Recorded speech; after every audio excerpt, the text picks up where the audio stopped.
maka malaikat maut turun ke sini. Makanya ketika sakaratul maut sudah datang, maka yang baca Quran hentikan. Kenapa? Oh, memang gitu ya. Jangan semakin kenceng. Ayo Pak, insya Allah Pak, gitu. Al-Baqarah Pak, Al-Baqarah Pak. Al-Kahfi, Al-Kahfi. Enggak lah. Yang baca Quran berhenti dulu. Kemudian digantikan dengan kita mentalkin. Antum agak ke sana dikit. Masya Allah ya. Orang yang meninggalnya kooperatif ini.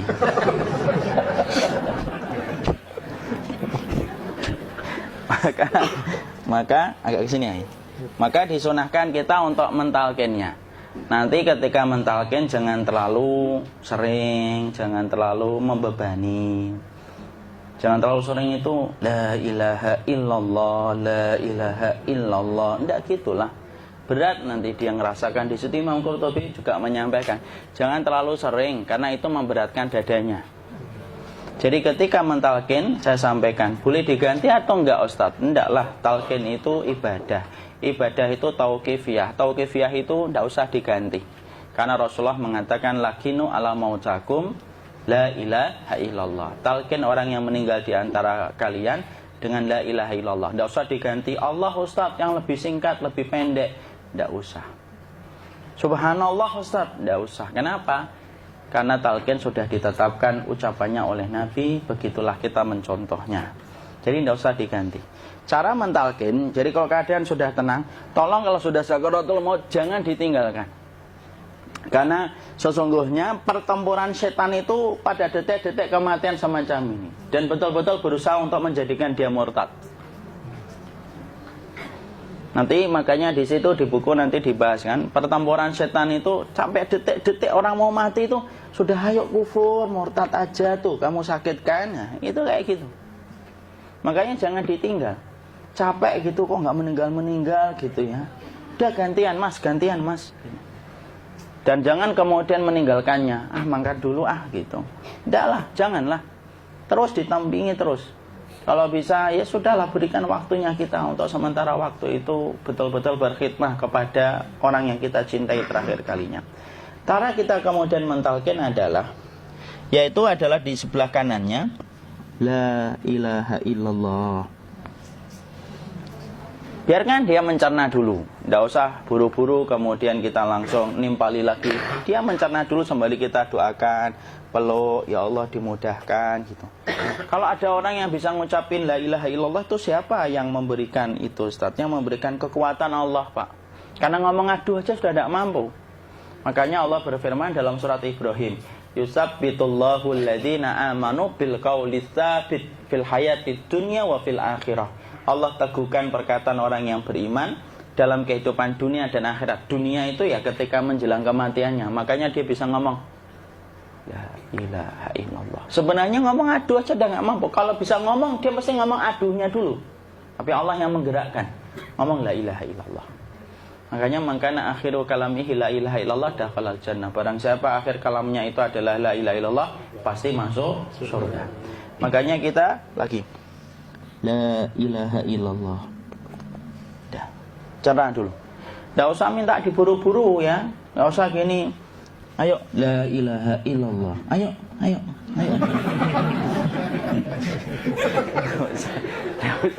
Enggak usah gitu. Ya, biarkan dia pelan-pelan gitu. Ayo tapak, ya Allah capek saya Pak. Enggak usah gitu. Ya ucapkan la ilaha illallah. Kemudian dia mencerna. Lalu kalau dia sudah mengatakan, untuk mengatakan la ilaha illallah. Ya, kalau sudah mengatakan la ilaha illallah, berarti sudah. Enggak usah ditalkin lagi, enggak usah. Belum meninggal juga Ustaz? Enggak apa-apa, biarin aja. Dia di situ aja. Kecuali dia ngomong lagi dan enggak usah diajak ngomong, alhamdulillah ya Pak, ya Allah gitu. Terus dia jawab, alhamdulillah. Ya. Itu berarti ucapan terakhirnya alhamdulillah. Atau ketika habis ditalkin la ilaha illallah, dia ngelihat air. Nah, itu berarti ucapan terakhirnya air. Talkin lagi. Nggak usah marah. Aduh Pak minta air. Mau minta air nanti aja dikubur gitu loh. Jangan gitu. Biarin aja. Jangan kemudian setelah la ilaha illallah La ilaha illallah. Terus, ayo tutup, awas ya ngomong lagi ya. Nggak usah gitu juga. Maka kemudian setelah la ilaha illallah sudah, nggak usah diajak ngomong gitu. Terus kemudian nggak usah ada anaknya perempuan, ya Allah Pak, sudah bisa ngomong la ilaha illallah, usah gitu. Cukup dalam hati alhamdulillah gitu. Diam kita dengerin gitu. Disitulah nanti biasanya detik-detik dia terakhir. Dia nanti ngeliat di sini Pak, prosesnya itu nanti kaki langsung sebagian jempol dingin dia. Kaki, telapak kakinya langsung kalau kita geningkan dingin kayak kaki yang kena AC langsung. Kemudian dia langsung ningkup gini, dikit dia, mulai kaku dia. Atau kalau enggak, gini dia.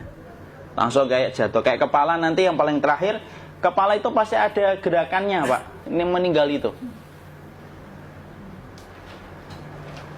Pasti gitu. Pasti gitu. Karena apa? Sudah tidak ada beban ruh yang menahannya. Ya, cabut ya, set pelan, maka kemudian malaikat itu. Tapi tetap sakit lah, walaupun dikatakan ringan, tetap sakit. Maka kemudian sakit gitu, ngelewatin sini, jantung kemudian sudah tidak berfungsi, kemudian ginjal Pak, ngelewatin ginjal tidak berfungsi. Bapak bayangkan kan, kalau yang pernah sakit batu ginjal Pak, sepakat nggak kalau kita batu ginjal itu sakitnya luar biasa Pak? Itu baru titik batu kecil di ginjal. Kita bisa bayangkan tiba-tiba ginjal tidak berfungsi. Sakitnya kayak apa Pak? Tiba-tiba ginjal nggak berfungsi, pankreas naik, kemudian tek jantung. Jantung ini dia masih hidup dia, di sininya masih hidup walaupun jantungnya sudah berhenti. Naik. Kemudian mata, dia ngelewatin mata. Organ tubuh yang paling setia sama ruh itu mata. Maka kemudian mata dia ngelihat dia, ngelihat keluarnya, naik dia. Ya, dilihat ini sama dia.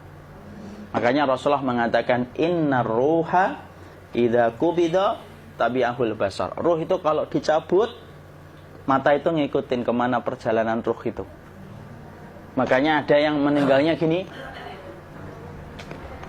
Ya itu bukan tanda su'ul khatimah. Itu tanda fitrahnya mata ngikutin ruh. Atau kemudian bukanya sedikit. Ada yang kayak senyum Pak. Ada yang kesini yang keringetan. Nah itu tanda husnul khatimah. Ada yang senyum. Jadi sakitnya setelah selesai itu plong gitu loh. Makanya kemudian ada yang tersenyum. Maka itu tanda. Kalau kita ngelihat orang yang membuka mata kayak gini, tidak usah takut. Cepat-cepat kemudian kita nanti tutup. Biasanya kalau terlalu lama, itulah yang menjadikan ini tidak bisa ditutup. Makanya harus pakai kapas akhirnya. Karena apa? Karena pas meninggal nggak langsung ditutup. Biasanya karena perawat takut, dokternya juga nggak tahu itu, dibiarin itu. Makanya ada beberapa mata yang ditutup pakai tensoplas kan? Sebenarnya kalau langsung bisa nutup dia, fitrahnya nutup mata itu. Jadi kemudian kita baca Allahumma firlahu warhamhu wa'afihi wa'fuanhu atau bismillah wassalatu wassalamu ala rasulillah, tutup. Bismillah. Tidak usah takut. Kecuali buka lagi ya, ini baru kita kabur bareng. Kalau buka lagi Pak, Insya Allah Pak, ya Allah ya kita kabur bareng-bareng Pak. Diusap Pak, diusap gini. Enggak disenggol gini enggak. Begini kan, sudah meninggal dunia. Tangan boleh begini, boleh diluruskan, tidak ada ketentuannya.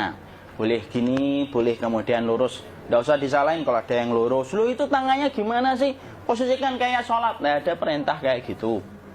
Jadi kemudian dikondisikan saja. Terus maka kemudian dipijit-pijit, akiknya dikeluarin.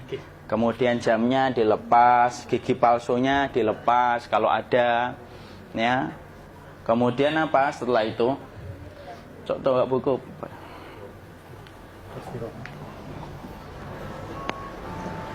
Kemudian kalau bisa awal-awal kemudian taruh buku atau sesuatu yang agak berat di perutnya ketika baru meninggal dunia. Kenapa kemudian ditaruh kayak gini? Bukan apa-apa, supaya membantu sisa-sisa pencernaan dia untuk keluar. Nanti Pak, biasanya kalau kita taruh agak yang berat gini atau kemudian kita gini-gini kan. Ini udah makan belum Aki? Udah makan belum makan kok udah gede ya?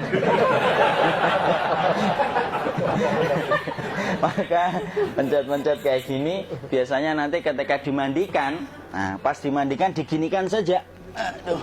Nah ini dia sudah keluar di belakang, dia gini. Terus nanti keluar dia. Nah ini keluar langsung di belakangnya. Dan memperlakukan orang kalau sudah meninggal dunia itu yang lembut gitu. Kenapa? Inna kasra admil mayyiti kakasri admil hayyi. Mematahkan tulangnya ketika orang sudah meninggal dunia itu lebih dia rasakan sakit ketika mati daripada ketika masih hidup. Tuh Islam itu sampai sama orang mukmin itu kalau sudah meninggal aja sampai selembut itu. Kok hidup kasar itu kebangetan dia jadi orang itu. Mau sampai orang mati itu kemudian disuruh yang lembut, kalau ada aib disuruh nutup, tidak boleh diceritain. Misalkan di belakangnya beliau ini ada tompel, gagah-gagah tompelnya gede gitu, tidak boleh cerita. Masya Allah loh, sampai segitunya sunnah itu ngajarin kita untuk nutup aib. Kalau ada orang belajar sunnah sukanya buka aib, nyari-nyari kesalahan orang, sunnah yang mana dia pelajari itu saya bingung. Makanya kemudian gini, setelah selesai maka kemudian tutup dengan kain. Maaf ya, ya. Ya. Nanti kalau nggak kuat napas ngomong ya. Maka ditutup kayak gini, ditempatkan kemudian jangan di tanah tapi di atas dipan. Karena apa? Syekh Abu Malik Kamal Said Salim dalam Sahih Fiqih Sunnah menyampaikan supaya tidak cepat busuk. Dia taruh di atas. Kemudian ditutup pakai kain apa saja. Ya, sembari nanti kita mempersiapkan tempat mandinya, tempat kafannya dan yang lain sebagainya. Maka kemudian kalau ada yang datang boleh dibuka. Kemudian kita mencium ininya apa? Kemudian keningnya. Kemudian kita berdoa, nutup lagi kayak Rasulullah ditutup, kemudian yang datang terakhir itu salah satunya Abu Bakar. Dibuka kemudian beliau, ya Allah ya Rasulullah, engkau adalah orang yang percaya hidup dan matimu, dan tidak mungkin Allah itu mematikan engkau 2 kali ya Rasulullah. Maka kemudian ditutup kembali. Saat itu para sahabat dalam keadaan mendung semuanya. Maka disitulah kita lakukan kayak gini. Ditutup gini Ustaz ya. Kasihan tidak bisa nafas, insya Allah tidak butuh nafas lagi. Jadi kemudian kita semacam ini kita persiapkan apa yang bisa kita lakukan. Nah itulah proses kematian dari sakit sakaratul maut sampai kematian.